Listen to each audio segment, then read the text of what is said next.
আসসালামু আলাইকুম। তো দেখছেন এখানে কাকাই আমাদের জন্য লাল লাল করে গরুর মাংস রান্না করছে, তার পাশেই রান্না হচ্ছে কই মাছ ভাজি। ওয়াও, অনেক সুন্দর স্মেল। এগুলো কিন্তু সব রান্নাই কাকাই করেছে। আর এখানে শুটকি মাছ, এটাও কিন্তু কিছুক্ষণ পর কাকাই রান্না করবে। আর মাংসর যে এত সুন্দর একটা স্যান্ড, অনেক সুন্দর, হোটেলের চেয়েও অনেক ভালো।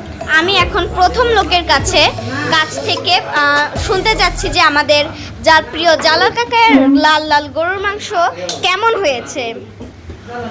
শুরুতে ভাত খাওয়ার আগে আলহামদুলিল্লাহ বলতে হবে, কারণ আমাদের প্রাণপ্রিয় ফেসবুক পরিচালক ও ইউটিউবার মোহাম্মদ জালাল উদ্দিন সজলের লাল লাল গরুর মাংস, কই মাছ, বিলের কই মাছের রান্নাটা অত্যন্ত সুস্বাদু হয়েছে। দেশি কই মাছ, হ্যাঁ ঠিক আছে। আর এখানে খাচ্ছে অত্যন্ত প্রিয় জালাল কাকায়ের সবচেয়ে বড় আদরের একমাত্র ছেলে, পুত্র জালাল। হ্যাঁ, তো আমি একটু সাবিত ভাইয়ের কাছে বলতে চাচ্ছি যে সাবিত ভাইয়া, তোমার বাবার হাতের রান্না কেমন লাগছে? এই যে লাল লাল গরুর মাংস রান্না করেছে, কেমন লাগছে? কন্টিনিউ খাই, আমার বাবার হাতের রান্না ভালো হয়, আমি আজকেও ভালো লাগতেছে। ও থ্যাংক ইউ, এত সুন্দর প্রশংসা করার। এবার আমরা যাচ্ছি আমাদের জালালের আরেকটা ভাইয়ের কাছে। তো আসসালামু আলাইকুম।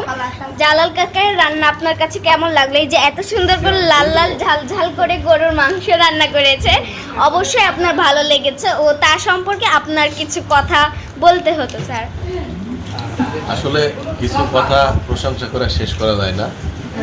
সবচাইতে মজার বেছে আসলেরই তলে করে রুজুখানির মতো কই মাছ ভাজিয়া বন্ধুর খাওয়াইছিলাম কত। সেই এই কই মাছ একবার না খেলে আসলে বোঝা যাবে না। অত্যন্ত ইয়ামি।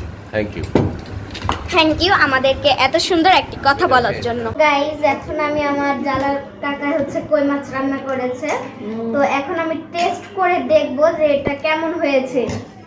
দেখে কিন্তু অনেক লোভনীয় মনে হচ্ছে।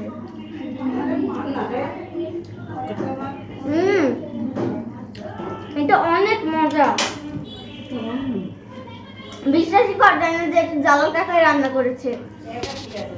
আর জালাল কাকার হাতে মনে হচ্ছে যে জাদু আছে, অনেক মজা। এখন আমি এক পিস গরুর মাংস নিয়ে ট্রাই করব।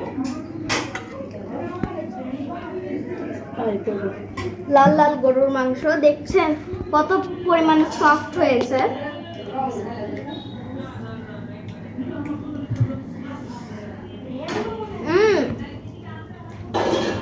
গাইস, গরুর মাংসটা অনেক সফট আর অনেক বেশি মজা হয়েছে। আর গরুর মাংসের ভিতরে মশলা একদম অনেক ভালো করে ঢুকে গিয়েছে। আর গরুর মাংসটা অনেক ভালো হয়ে সিদ্ধও হয়েছে। এটা অনেক মজা, হোটেলের চেয়েও।